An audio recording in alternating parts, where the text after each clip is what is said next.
Olá!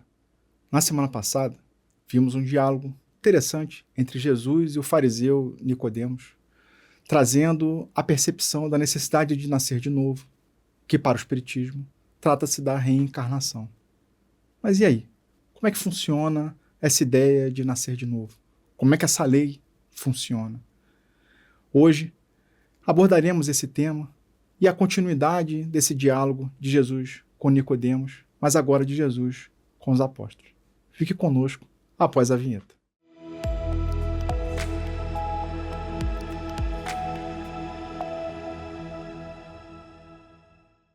Seja muito bem-vinda, muito bem-vindo ao programa Páginas Espíritas da Comunhão Espírita de Brasília.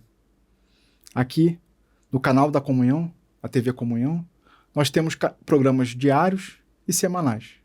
Em especial, aqui no programa Páginas Espíritas, às segundas à noite, trazemos reflexões deste livro, Boa Nova, de autoria de Humberto de Campos, que foi recebido pelo médium Francisco Cândido Xavier. A proposta é fazermos a leitura do livro e trazermos alguma reflexão diante da mensagem que Humberto de Campos deixa para conosco. Se você seguir até o final, dessa temporada do programa Páginas Espíritas, teremos terminado de ler um livro, um desafio na nossa rotina atual, na nossa correria, e um desafio, inclusive, para a nossa sociedade, que lê tão pouco livro, Então a gente tem a oportunidade aqui de ler um livro, do início ao fim, e refletirmos juntos. Por isso que fica o convite de, além de acompanhar, deixar seu comentário, alguma percepção nova aqui no vídeo, para que a gente possa, juntos, refletirmos mais. Às vezes um ponto que eu não abordei, eu acho que vai só somar a esse estudo/leitura.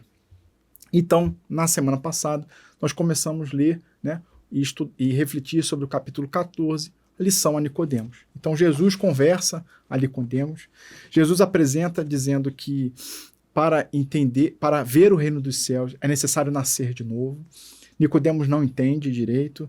Jesus reafirma essa mensagem e fala assim, se essa coisa mais simples, se você é um doutor da lei e essa coisa da terrena, você não está conseguindo entender, o que dirá dos temas mais profundos, E Jesus termina falando assim, olha, cada um vai ser dado conforme tem condições de assimilar. A conversa não avança, Nicodemos sai um pouco confuso e fica André e Tiago assim agora tentando também assimilar a mensagem. E assim Jesus continua, mas agora se dirigindo a André e Tiago. Por que tamanha admiração em face dessas verdades? Perguntou-lhe Jesus bondosamente. As árvores não renascem depois de podadas? Então você está podando a árvore ali, ela não volta a ter novos galhos, novas folhas, novos frutos? Com respeito aos homens, o processo é diferente, mas o espírito de renovação é sempre o mesmo. O corpo é uma veste, o homem é seu dono. Toda roupagem material acaba, rota, porém o homem que é filho de Deus encontra sempre em seu amor os elementos necessários à mudança do vestiário. Então, às vezes colocando assim, o corpo é só uma roupa, Eu estou usando uma roupa agora, eu, enquanto espírito, saio dessa roupa, vou usar depois uma nova roupa. A morte do corpo é essa mudança indispensável, porque a alma caminhará sempre através de outras experiências até que consiga a imprescindível provisão de luz para a estrada definitiva no reino de Deus, com toda a perfeição conquistada ao longo dos rudes caminhos. Então, é essa suscetividade de reencarnações, essa mudança de roupa que, vencendo os desafios de cada roupagem, de cada experiência, que a gente vai realmente construir a nossa estrada ao rumo ao reino de Deus. Essa conquista que Jesus apresentava ali para os discípulos e reverbera até os dias de hoje. O André sentiu uma nova compreensão que lhe felicitava o espírito simples e perguntou. Então, ele estava se sentindo ali consolado e ficou feliz e perguntou, mestre, já que o corpo é como a roupa material das almas, por que não somos todos iguais no mundo? Eu vejo belos jovens junto de aleijados e paralíticos. Então, por que essa diferença entre as roupas, entre os corpos? Acaso não tenho ensinado, disse Jesus, que tem de chorar todo aquele que se transformar em instrumento de escândalo? Cada alma conduz consigo mesma o inferno ou o céu que edificou no âmago da consciência. Então Jesus está falando assim, olha, a gente está colhe o que planta. Então, cada criatura vai estar colhendo, vai estar carregando consigo o céu ou o inferno que ela mesmo edificou. E onde que vai estar esse céu e inferno? Na consciência. Inclusive, essa, né, é o cerne, né, do livro Céu e Inferno, codificado por Allan Kardec, né, nas mensagens que ele recebeu ali do mundo espiritual, nas reflexões que ele colocou no livro, nessa percepção que o céu e o inferno não é um local externo, é um local interno. E esse conflito entre céu e inferno, ele vai acontecer na nossa consciência. E na consciência que também está registrada a lei de Deus. Jesus continua: seria justo conceder-se uma segunda veste, mais perfeita e mais bela, ao espírito rebelde que estragou a primeira? Ou seja, é justo? Eu dei a oportunidade numa veste boa, aquele espírito não soube aproveitar aquela veste. Faz sentido eu dar uma veste melhor ainda para ele se ele não soube aproveitar a primeira? Jesus, inclusive, tem a mensagem, né, para a gente ser fiel ao pouco.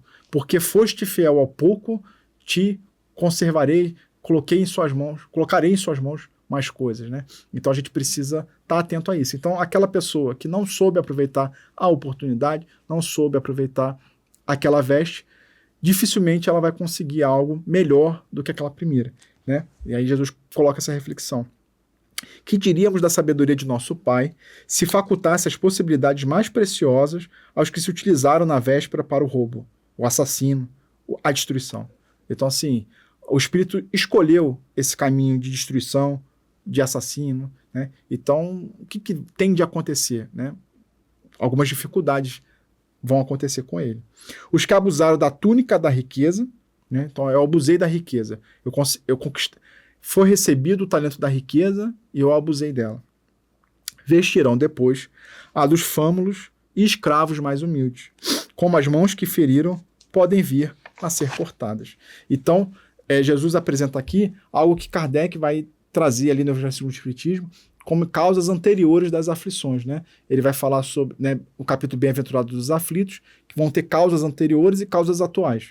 Aqui ele está apresentando as causas anteriores, né? Vão ser situações que vão acontecer, né, as pessoas vão viver algumas situações, mas que são frutos de decisões de vidas anteriores, né? Porque André vai perguntar, né, a questão de termos belos jovens, aleijados e paralíticos vivendo conjuntos. Por que isso acontece?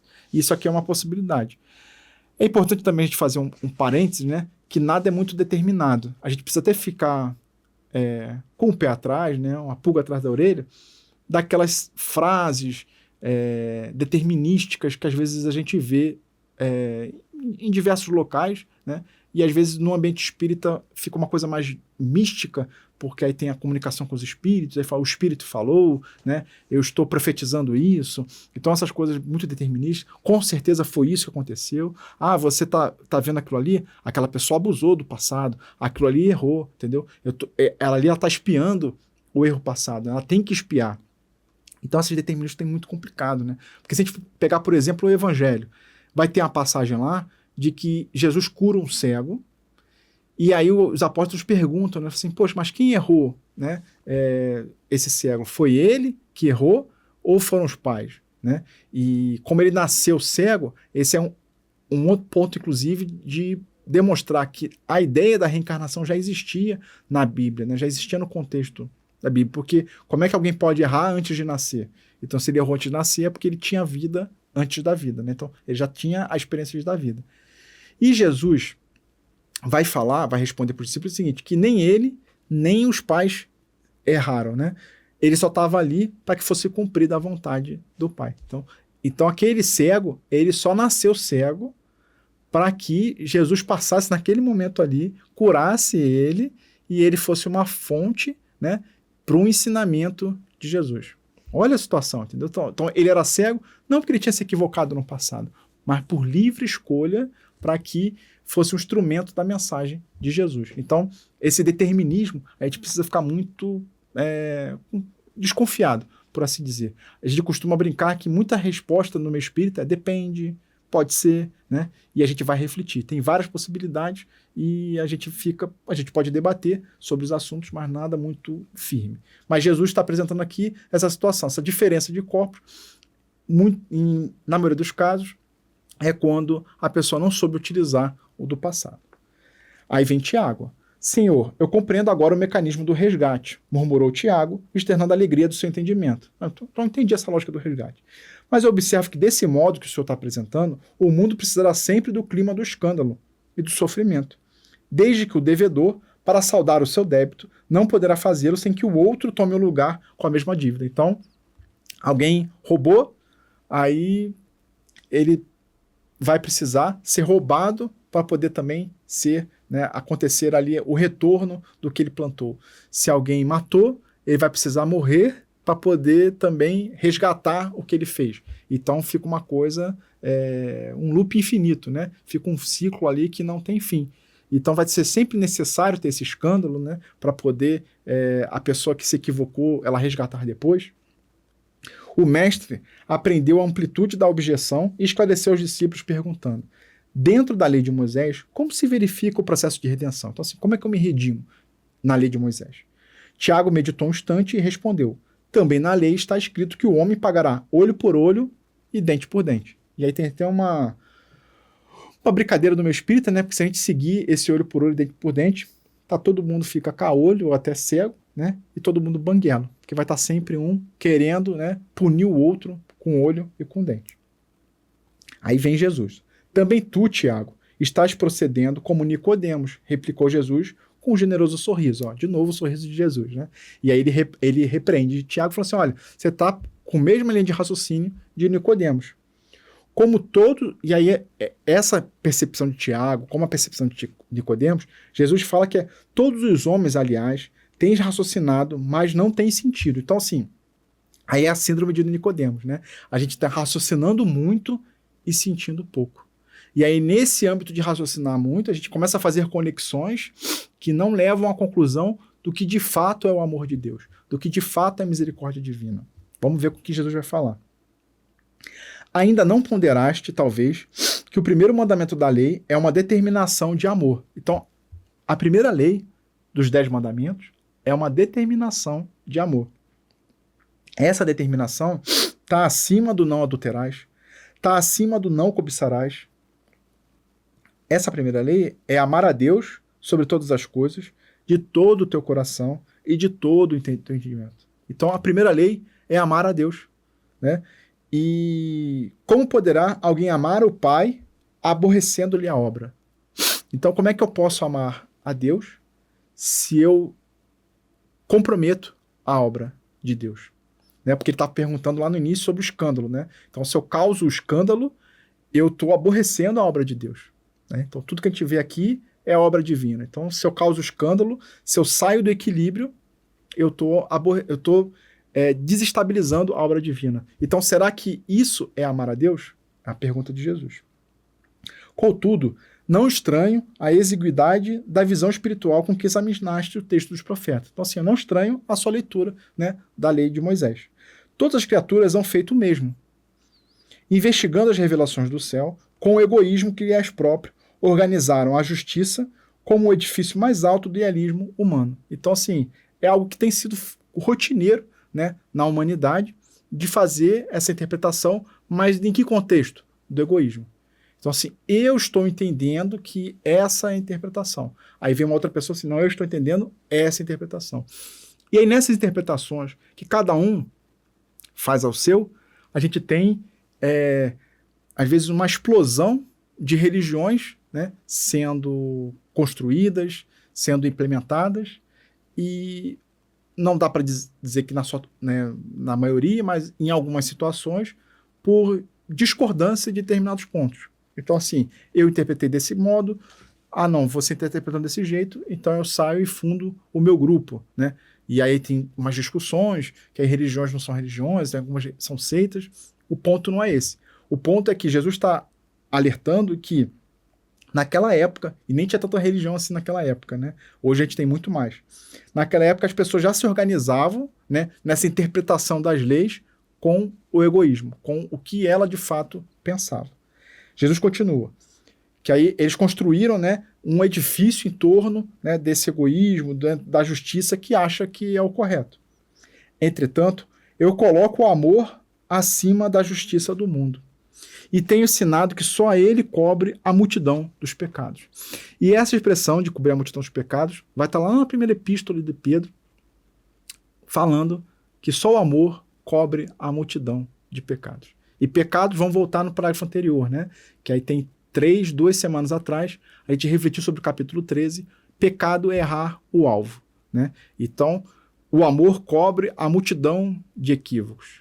Todos os equívocos, todos os erros de alvo que as pessoas podem estar cometendo, só o amor vai cobrir isso. Se nos prendermos à lei de Talião, olho por olho, dente por dente, somos obrigados a reconhecer que onde existe um assassino, haverá mais tarde um homem que necessita ser assassinado. Então essa é a lei de Talião. Mas com a lei do amor, porém, compreendemos que o verdugo e a vítima são 2 irmãos, filhos do mesmo pai. Basta que ambos sintam isso para que a fraternidade divina afaste os fantasmas do escândalo e do sofrimento.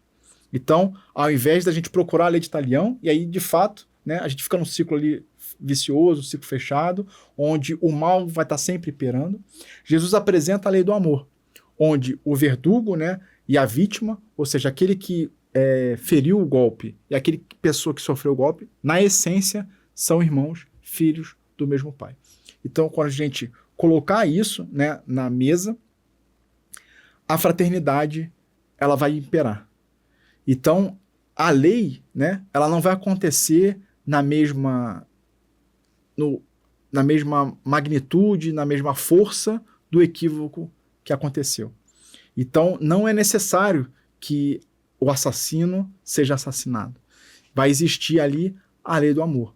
Por isso que a gente costuma falar muito, né, que a misericórdia divina, né, ela é muito grande e ela acaba suavizando a justiça divina. A justiça ela vem, né, ela é inevitável, mas a misericórdia faz parte dela. Então muita coisa é suavizada. E a gente vai se ajustando. Quando a gente for lá no capítulo 5, né, eu comentei do Bem-aventurados os aflitos, né, sobre causas atuais e causas anteriores. Vai ter uma mensagem lá também que Kardec coloca que Deus nos convida a saldar certas dívidas nossas, mas na percepção de pagar um centésimo do que a gente deve. Então, digamos que nossa dívida seja de 10 mil, Deus aparece pra gente e fala assim, olha, me dá 100 reais, só que eu preciso de 100 reais hoje. Você me dá os 100 reais, a sua dívida está perdoada.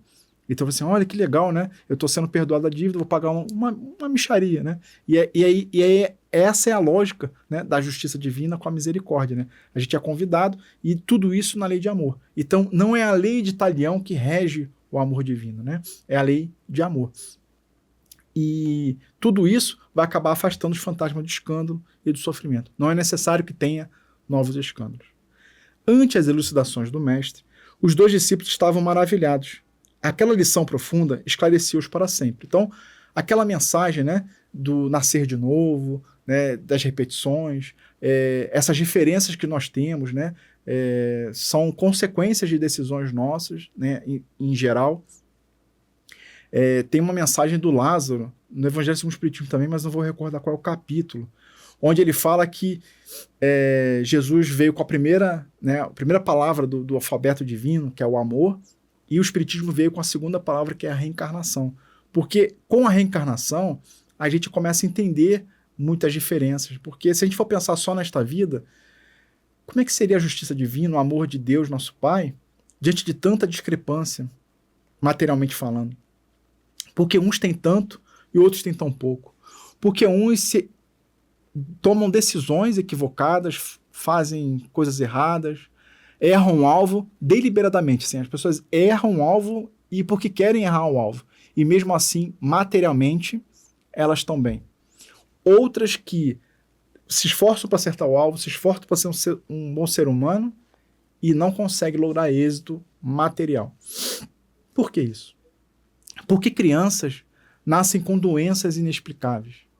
Se for pegar a gente pode pegar vários exemplos, né? Vou pegar o exemplo das crianças hidrocéfalas, né?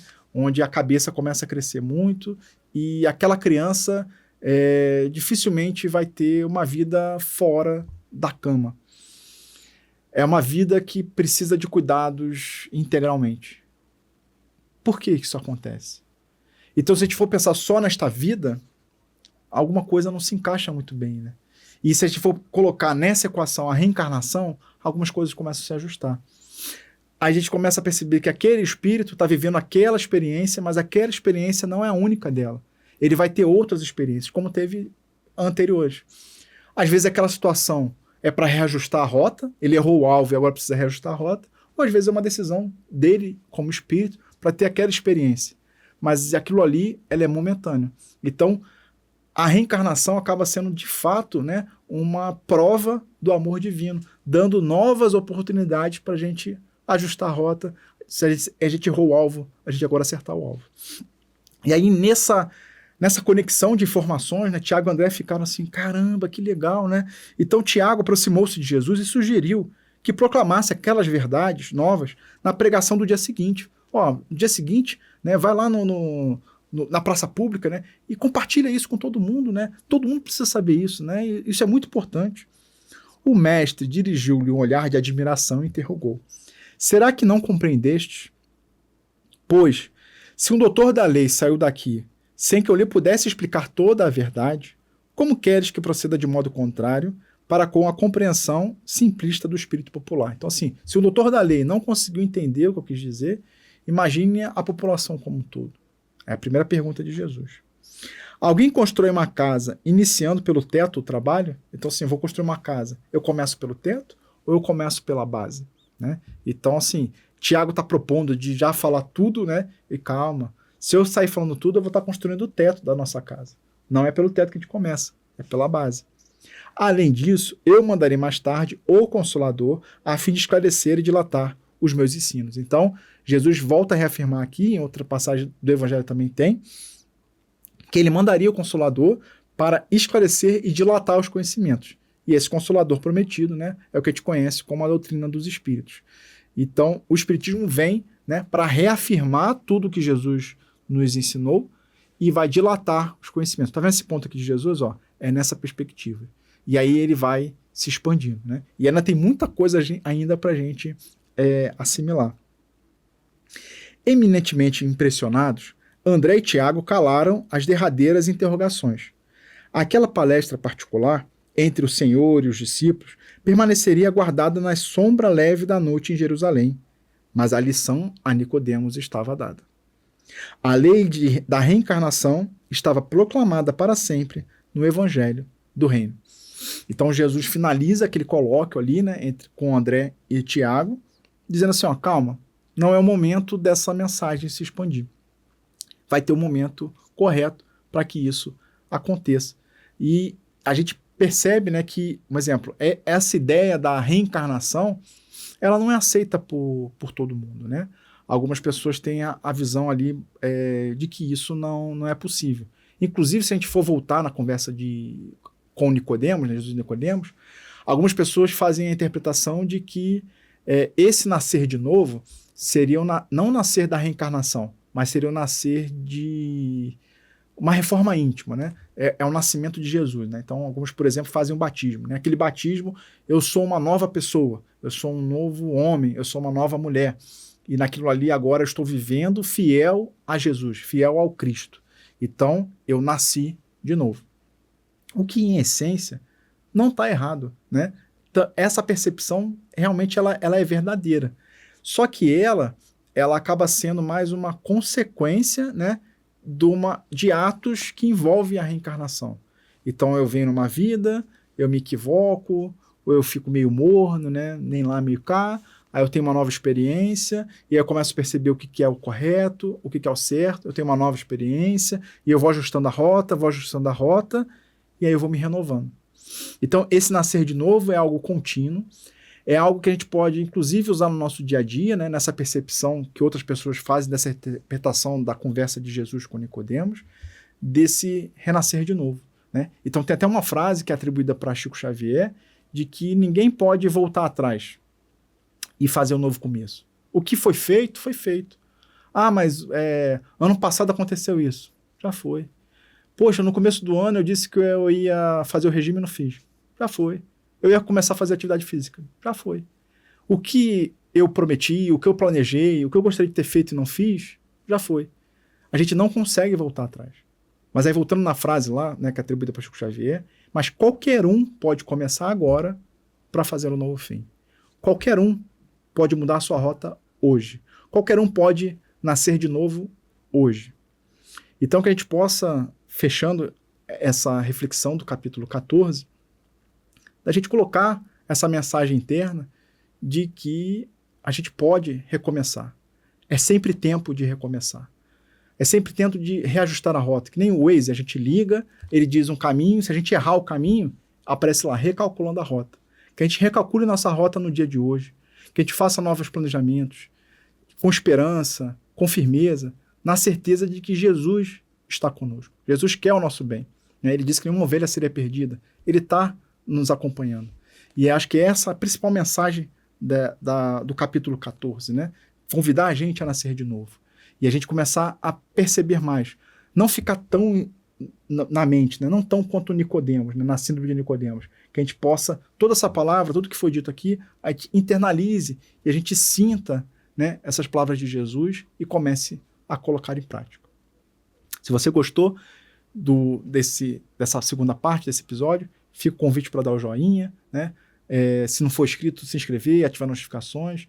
Se você ainda não viu os outros episódios, está na playlist aqui na TV Comunhão, né? Fica o convite para você acessar a playlist, assistir os vídeos anteriores, que são diversas lições a cada capítulo que propõem a gente se refletir no nosso dia a dia, nesse esforço da reforma íntima. E para a semana que vem, a gente começará o capítulo 15, né? Onde o título é Joana de Cusa. Eu posso antecipar que nesse capítulo 15 eu não estarei sozinho. Eu vou ter uma convidada especial, né, nessa perspectiva de lermos aqui o capítulo e trazermos algumas reflexões. Desejo que todos tenham uma excelente semana, que possamos estar abençoados, né, por Deus e acompanhados por Jesus. Que assim seja.